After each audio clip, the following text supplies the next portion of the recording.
pretty little town of Golden Friars stands by the margin of a sizable lake, hemmed around by an amphitheater of purple mountains, a place where legends are born and persist. And those most responsible for keeping them alive are inside the warmth of the George and Dragon pub. Yeah, that's a wet night. Seems like both natural and unnatural things are having a bit to say about Sir Bale's return to Mardyke's Hall, Dr. Torby. What with the thunderstorm coming on the heels of your mentioning that the baronet was coming home, and her being seen again. Her? The woman in the lake. Oh, Libby Feltram? Elizabeth Feltram that was. Before Sir Bale deserted her and her children to marry the Baroness with all the money. The ghost. He murdered 15 years ago. Oh, come now, Jack murdered the girl, disappeared, that's all. Carrying one child and abandoning the other. She was holding out a baby in her arms when we came near her. Before she disappeared. The ghost woman. But, was she Libby Feltram? She had a scarf or veil-like bound around about her face. And a great cloak with a big hood like them monks will be wearing. And her face all in shadow. When was it you saw this sight? Yesterday, off the point of Snake's Island. The exact same spot she showed up to begin with all them years ago. Oh, it's Libby Feltram all right back to collect her due for her and her unborn child. Murder will out. I tell you, there was no murder. Why should she run away? Why should she leave him to another woman? No, dear Trumbull, don't you see? That's just the point. Oh, I'm not defending Bale's conduct or his morals, but the fact is that he and Elizabeth were never married. She had no claim on him legally, or her children. Still and all, Doctor, she might have made quite a bit of trouble with the Baroness if she'd still been about. She only disappeared 2 days before the Baroness came down for the wedding. And showed up in the lake every day from then until they went to Europe. Stark and straight out of the water. Hip high. The way no human being could support itself. Oh, Captain, it's an illusion or some trick of the mists against the background of Snake Island. Sir Bale will be all by himself coming home. Oh, yes. The Baroness died a few months ago, pneumonia. I wasn't thinking of her. I was thinking of the boy. Oh, Philip. Oh, well, that I don't know. We shall have to be patient till the end of the week when the Baronet arrives. Oh, dear me. That'll be the mail coach stopping. Perhaps Sir Bale decided to hurry up his return. In my opinion, he's been summoned. From what I can see through the rain, it's not Sir Bale. No, this looks to be a younger man and tall. Well, we'll soon see. He's on his way in with the landlord. I could whisk you up some supper, sir. Cheese and some steak and kidney pie, if you'd like. No, thank you. All I require is a little information and a smaller noggin of brandy. Right. Be right back with it. Mm-hmm. Wait, draw close to the fire, sir. We had a cold, unpleasant night, eh? I thank you, sir. You're a stranger in these parts? I could say so, yes. You surprised us after a fashion because we were in expectation possibly of someone else. Our local baronet, Sir Bale Mardyke. Now, here's your brandy, sir. Thank you, mine host. Yes, Mardyke's Hold is a very pretty object from the lake, sir, and very much admired about here. As is the house of the Feltram. At the head of the glen. For all it's wrecked and in ruin now. Close to the house that was. On opposite side of lake. Exactly opposite. Feltram. Well, that was one of our great families down here. dwindled to nothing now. A pox on both their houses. Nothing but trouble. The woman who rises out of the water of Snake Island has foretold. Pay no attention to him. I'm afraid I have no time. This should be enough to pay for my brandy. Now, my noggin of information. Is Mrs. Juniper well and in good health and still under the roof of Mardyke's Hall? Oh, yes, indeed she is. I saw her early this day, bustling about, getting all in readiness for Sir Bale's return. Only Sir Bale? Well, yes, as far as I know. Perhaps it is as well that I preceded him. You will excuse me? A moment, sir, if you will. This room is not well lighted, and I'm no longer as young as I was. Should I not recognize you? Not really. I am quite different from the babe you brought into the world, Dr. Torvey. Good heavens. As you must know already, I am Philip Feltram. And now, if you will excuse me, I must go prepare for the return of my master.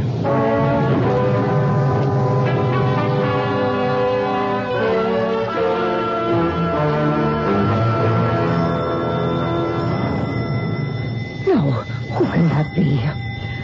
Oh, all right, Mother Juniper. Don't stop to speculate. Just stir your own legs and open the door. Yes, sir. Can I help you? I know I've changed, Mopsy, but that much? Oh, Master Philip. Oh, sure, I'd never have recognized you in 1,000 years. Oh, my dear boy, come in. Come.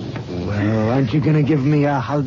Oh, you're a little big for that now, but all I have to do is be asked. Oh, my precious little Philip. Oh, Mopsy. Oh, my. Oh, how you've grown. 10 years it must be since I packed your little carpet bag and saw you off my coach for the continent the day the master took you away from me. The master? Sir Bale. Oh, is he with you now? No, he won't be down till the weekend. Then then we'll have a little time together.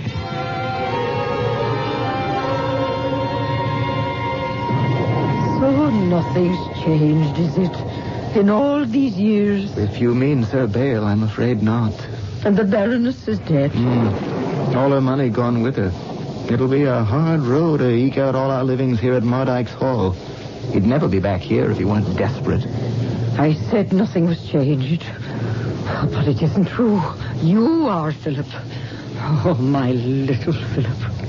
Where is all the joy you had of life? The laughter you found in everything? Where is Papa, Juniper? Oh, John.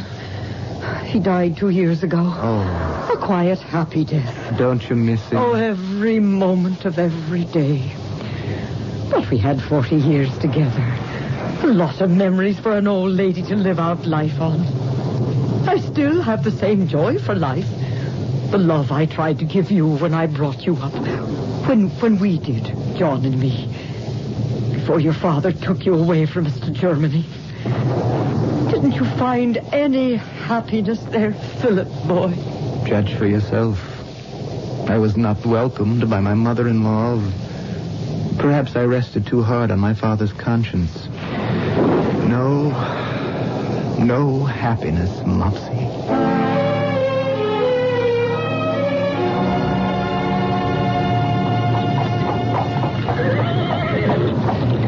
Stay there a moment, driver. I'll raise the house and we can do some help with the luggage.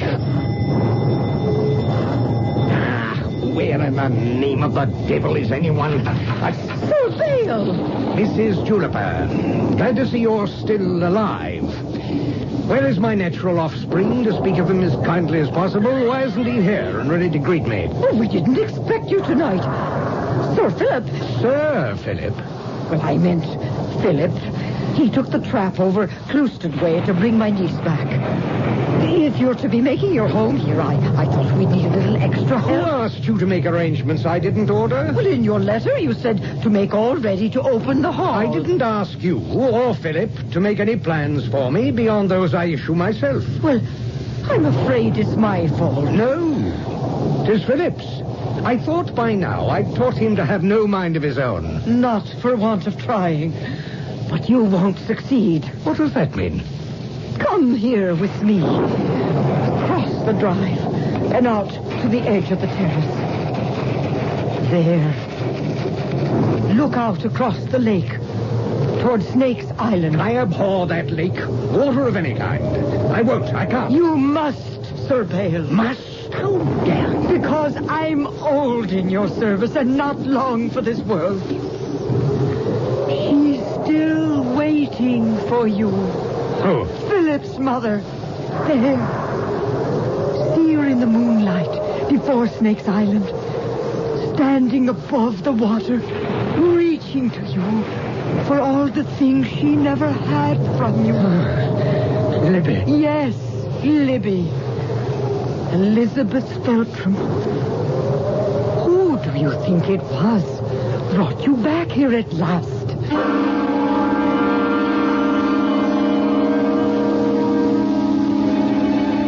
What is that luminous shape that drifts in the eddying mist, reflecting the soft, deceiving light of the moon?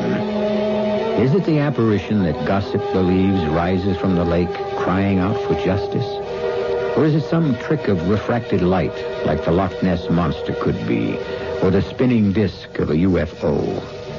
I'll return shortly with Act 2.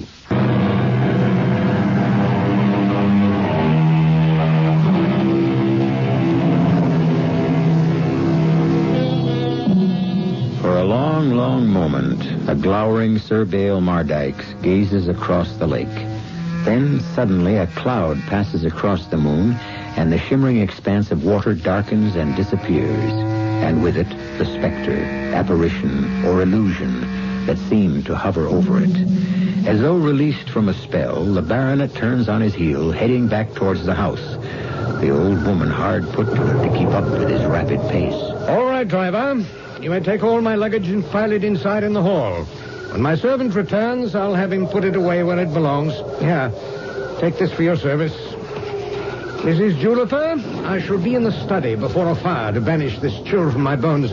Is there brandy there? Yes, sir. Would you care for a bite to eat? No. I want to be alone till Philip returns. But I want to see him the moment he does. The moment. Do you hear?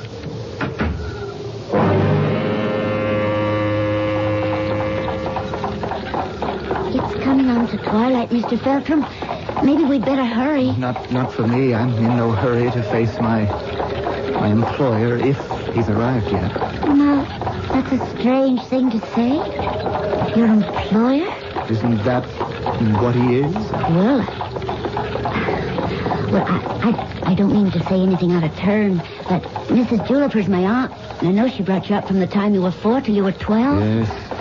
Mopsy's the only real parent I ever had. I'm a bit confused. I mean, I know your own mother disappeared but you've been with your own father since you were 12 in Europe. My father, yes. In a manner of speaking, it isn't quite the same when you've been born, as the phrase goes, on the wrong side of the blanket. Well, I realize a stepmother isn't quite the same as a real one. Oh, I had few quarrels with my stepmother. She was a cold, remote, unhappy woman. But the man from whose seed I came is something else again. I wish you weren't so bitter. I'm not bitter, Jenny. Just beaten, cowed, and whipped, and as much a slave as if I were clothed in irons. Mr. Philip. Please. Just Philip. All right, then, Philip, if you wish.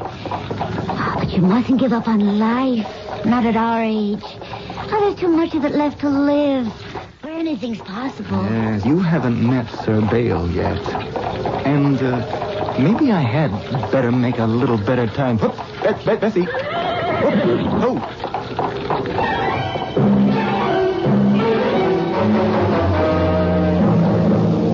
Lord of mercy, I thought you'd never get here.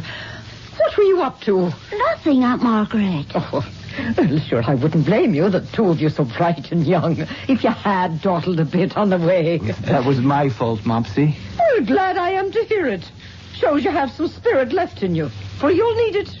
Oh, he's in a black mood, the master is, and waiting for you in the study. I'll go see him right away. I think it's terrible. I mean, how can his father treat him the way he does? How indeed. All for the want of a little scrap of paper. For he's his son. You've only to look at the eyes to see that. But because he has no legal standing, the father has broken him, twisted all the joy and life out of him. You mark my words, Jenny. He'll pay for that before he dies. Where the devil have you been, Feltram? I went to fetch Mop, Mrs. Juliper's niece from around the end of the lake. No need of that. If she wanted the work so badly, she could have walked here. It's 20 miles or more. Thunderation, you weren't all the way around to the old Cloistered house, poking around? No. Well, why would I have gone there? Well, no matter. You were gone long enough, most of the day. Sir, I didn't want to push the mare. I mean, it was so pretty by the lake. Pretty? By damn, if I had my way, I'd drain the miserable thing. It's little better than a cesspool. I had no wish to anger you. I needed you, and where were you? Needed me? Yes. We've come back to a shambles and a trap. The book's a hopeless mess, rents unpaid or uncollected, debts, and scarce enough money to keep the roof over our own heads, let alone Mrs. Juliper's. Jenny had come to help her aunt. She asks little in return. Even that little I doubt if we can provide. If there's some way I could help them... I want the papers in order. I want to know who owes what. I'll dun them or take everything away from them that they possess. One way or another, we must have money. We must find a way to get it no matter what it costs. If you'll excuse me, Sir Bale, I did arrange to have funds set aside, but you used them to bet on the horses. You puling little mistake of my youth. Don't presume to criticize me. Well, I wasn't criticizing. I was only trying to explain the devil with your explanations. I need money. Now get out and ride the Baroncy. Bleed it out of the tenants who've been living off my absence for all these years. But they have paid faithfully, sir. Then find a way to make them pay some more. Unless you want all of us to starve to death. Why do you take it, Philip? You don't have to be beholden to him. He isn't to you. Oh, it doesn't matter anymore. What does is that I'm back here. Home. You think of this as home? Well, not the house, the surroundings, what lies outside and calls me all the time, telling me my strength and hope is there. Oh, I think you should get away from here, Philip. Would you go with me? Yes. Jenny, where would I go? Where could I take you? It wouldn't matter. No, there's got to be a better answer than that. I must have something to offer you. Didn't you say less than 3 days ago that you wished you had £100? A wish, yes. Which you translated into reality. Beg pardon? No, don't play with me. I had here in my desk a £100 note. Now, where's it gone? You think I took it? Where else could it go? And why would I take it? To fly forever from your bondage? To escape your vicious tongue, your constant derogation, your resentment of me because of the past I remind you of? My dead sir, I will not listen to some young puppy talk to me. You need not listen, sir. For this young puppy is unfortunately grown to an age of decision. I want no more of your barbarity, your hate, your venom. I'm old enough to choose my own path. Financed by the money you stole. I didn't touch it. Believe it if you will, I am leaving. And where are you going? Back to my heritage. Back to the lake. And across it to where my family's home still stands. Back to test the legend you fear. That at last the Mardyke's baronetcy and estates will pass to the Feltrams. That is destiny's decision. Oh, you can't go out on a night like this. Why not? It was a night like this that bid me home.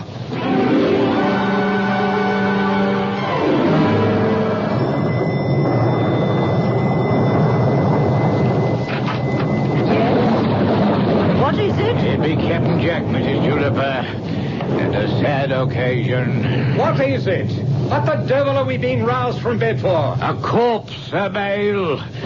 Drowned it under circumstances all the years on the water cannot credit. And brought home to you.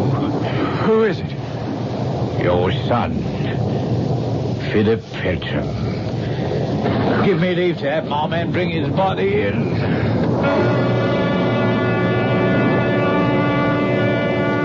He came to me and offered me £5 to have me and my men row him across the lake immediately and to pass by the north end of Snake's Island. £5, eh? Lot of money, I knows.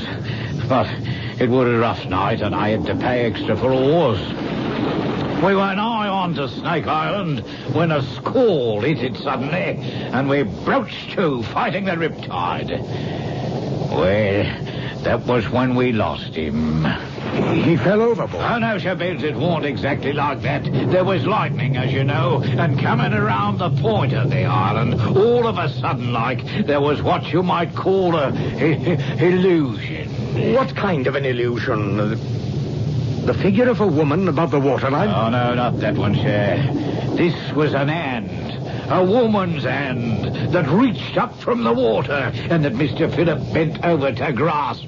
And before we knew it, he was overboard and underwater and lost. But you brought him back again? Yes, sir. We eased up on our oars, and all of a sudden his body was floating calm and peaceful like.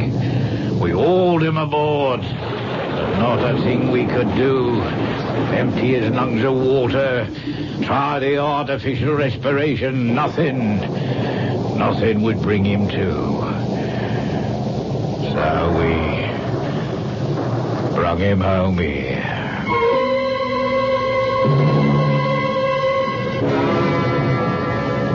There's no question at all, Sir Bale. You did everything you could and more. And I'm sure Captain Jack and his men did. Terrible thing. You're quite sure Philip is...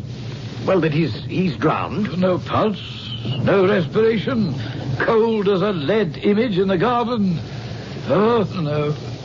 Philip is dead. Damned irritating little fool. How am I to make do without him? It's a great loss, one's only son. You think I care for that? He was a weakling and a burden. But I had uses for him as a servant. Worst of all, he's stolen £100 from me and left me without a penny. As to that, Sir Bale, you'll have reason to be ashamed. Here's your £100 note. What? I found it among some papers in the waste paper basket that you asked me to empty.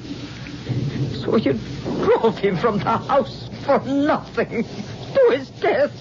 Well, how was I to know? By gad, Dr. Torby, can't something be done about that corpse? He's grinning at me as if he'd pulled off some trick or something. Rhesus sardonicus. The smile of death, Sir Bale. Rigor mortis is setting in.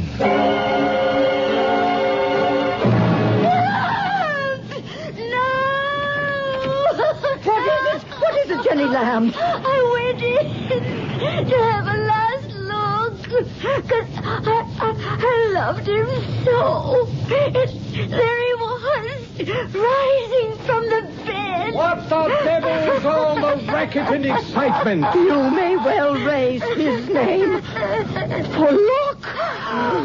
His ghost. Don't be alarmed. I am no ghost. I'm alive and well.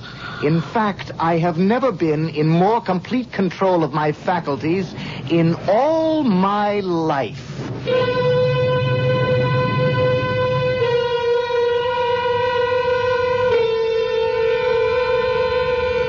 Who and what is he, this Philip Feltram who was drowned and pronounced dead medically? Man or ghost? And almost as amazing and inexplicable is the change in his character, the ring of authority and strength in his tone that all three who face him at that midnight hour react to. I'll return shortly with Act 3.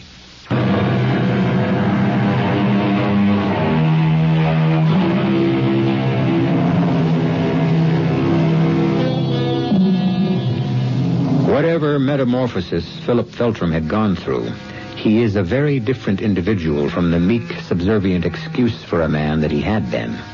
Sir Bale, unable to adjust to their new relationship, was hesitant and defeated. He was no longer the master from the very first morning after Philip's renaissance, for more reasons than one. What's that, Feltram? The beginning of the restoration of the Mardyke's fortune, I hope. It's a leather purse with money in it. Gold. Guineas. A small fortune. No need to count them. There are 300. A drop in the bucket, but a beginning. What do you mean, a beginning? Properly used, they can multiply. How? Bee-swing, falcon, and lightning. What? The names mean nothing to you? No, Oh, stop a bit. They're horses. In the weekend races. 2 of them, anyway. Right? Correct. All of them. Well, what of it? You're not suggesting that any of this money should be bet on them. I am.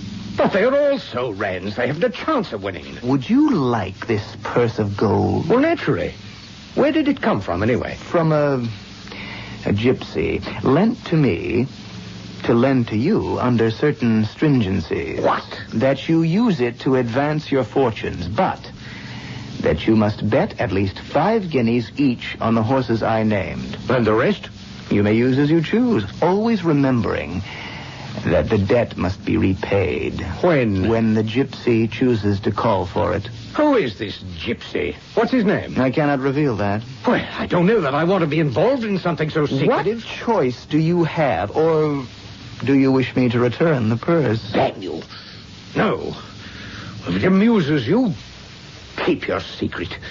I shall go to the Heckleston racecourse and live up to the letter of the bargain. But let me reassure you and your mysterious gypsy, Sir Bale Mardyke is still his own man.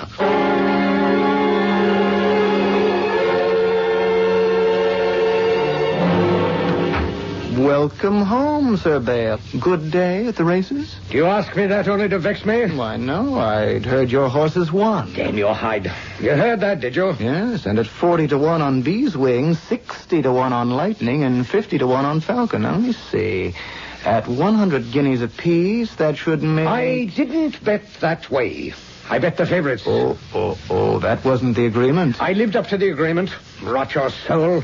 I put 5 guineas apiece on the horses and came away from that with a take of 775 guineas. But you might have made some 15,050 pounds if you'd followed the handicapping. I want to meet this gypsy with the second sight. That can be arranged. Come with me now, and we'll sail across the lake to the other side where you can meet your benefactor. No man nor any other force will put me on that lake. But you can help me, my boy. How?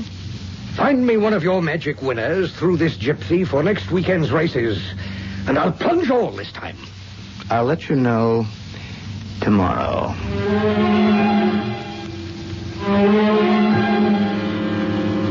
I have your answer, Sir Bale. Yes? I took your money to my principal, who was angry and displeased that you did not come yourself. However, I have a name for you to put your remaining winnings on. Another bonanza at long odds. The winner at Langton Lee will be Silver Bell. May you be banished to eternal hell. I believe this is all a scheme of yours to ruin me, Feltram. Why? What happened? I was fool enough to take the other money I'd won, mortgage what I could of the estate, and put it all together to win a paltry 7,000 with 20,000 bet. How could you risk everything on a mere word from me? Silver Bell was the favorite. There was no chance for him to lose, except ill luck at the far turn that set his hoof in a pothole and tore his fetlock. I'm ruined. All this is gone. Estate, house, everything I own. You could recover it if you so desired. Cross the lake with me, and the baronetcy can still be saved. To meet this gypsy of yours? Yes. What chance have I left? Very well. Let's go.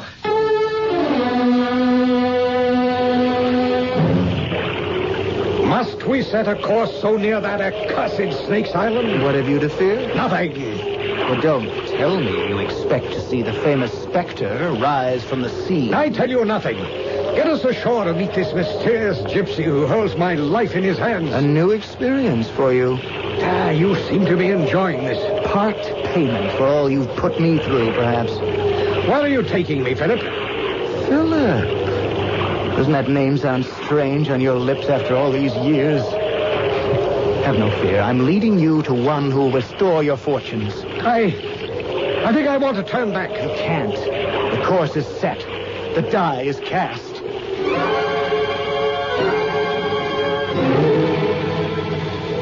This old oak is as far as I go.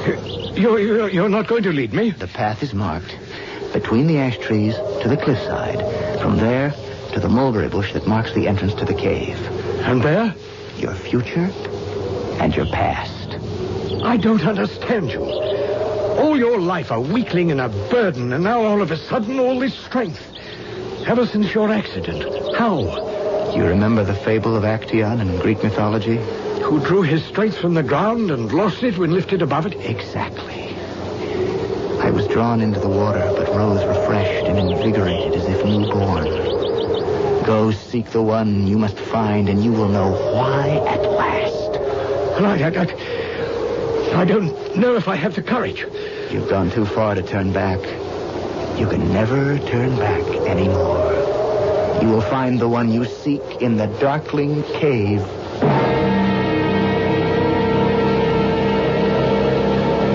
Hello? Hello? So, you came back to me, babe. Can it be you, Lippy?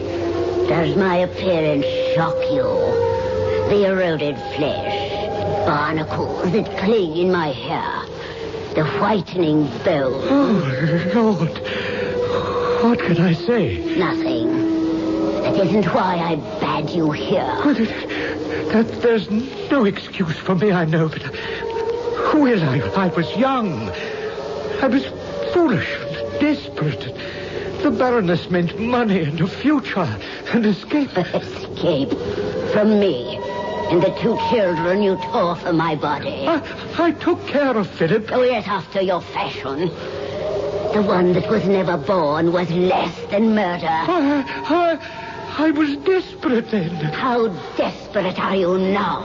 Well, that is, it's another situation. But you are desperate.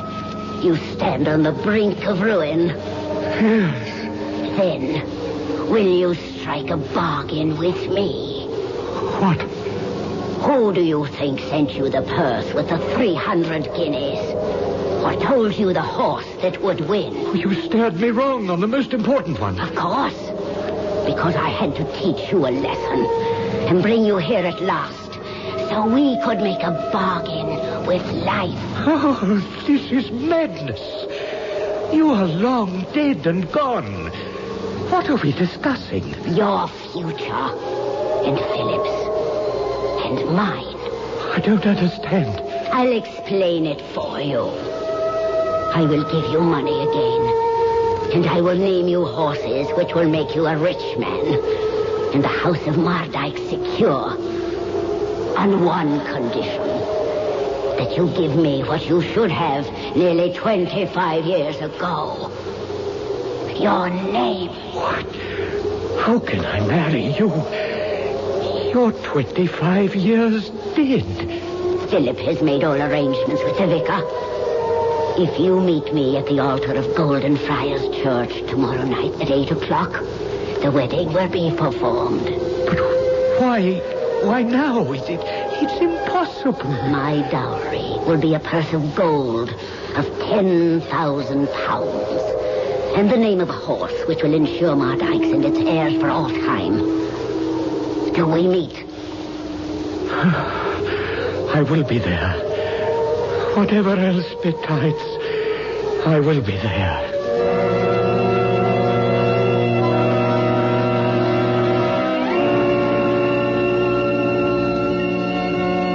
Dearly beloved, we are met here in the sight of God to join this man and this woman in holy matrimony. Teaser. Oh, Captain Jack, the woman from the lake, Mr. Trumbull. What are you talking about, man? That's only an apparition. A ghost. A dead woman. So was Philip, her son. But he rose from the watery grave. Don't talk of such things in the church. It's Libby Felton, all right. Come back. But she's alive. She spent last night at my inn. Why, you saw her face? No. She was veiled, just as she is now at the altar. Do you, Elizabeth Stanford Feltram, take this man, Sir Bale Mardyke, to be your lawful wedded husband? I do. And do you, Sir Bale Mardyke, take this woman, Elizabeth, to be your lawful wedded wife? I do. Then, by the virtue of the power vested in me as a vicar of God, I do now pronounce you man and wife.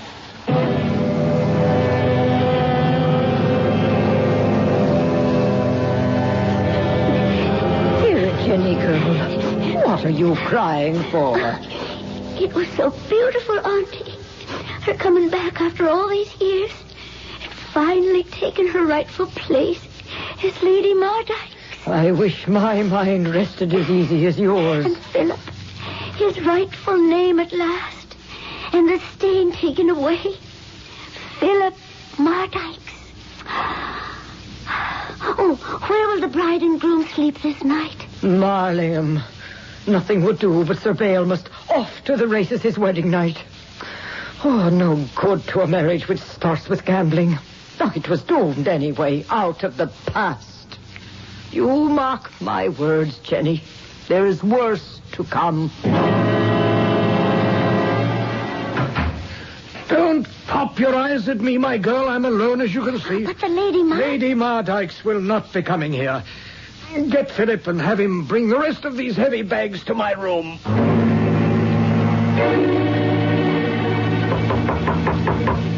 Come.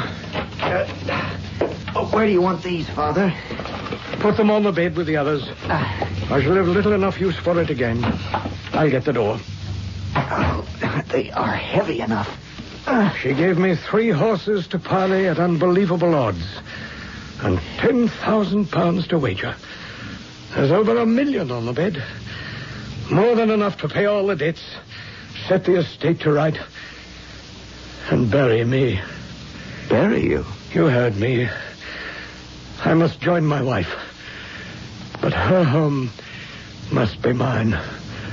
This one will be yours. You realize that? I'm sorry, Father. So am I. For many things. Marry your little Jenny, so there will be a Lady Mardykes to light up this gloomy old place and banish the shadows forever. Leave me alone now. As soon as it's dark, I shall go to her. I shall never return. Father, Forget it, Philip Mardykes. Soon to be Sir. It's too late for me. And I go to know better than I deserve.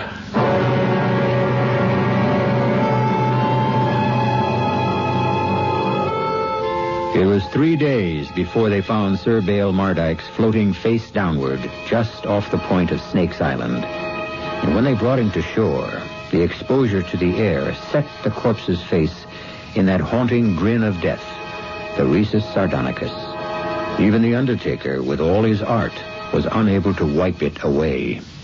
I'll be back shortly.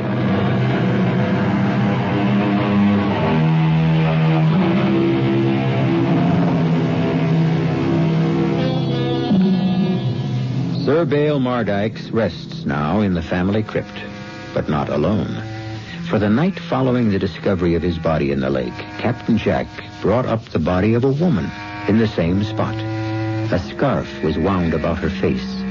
But when Philip gently unwound it, there was the face of his mother, Libby, lovely and youthful as it was 15 years ago. She lies in the vault, too, beside the man who at last gave her and her son what he had denied them so long. His name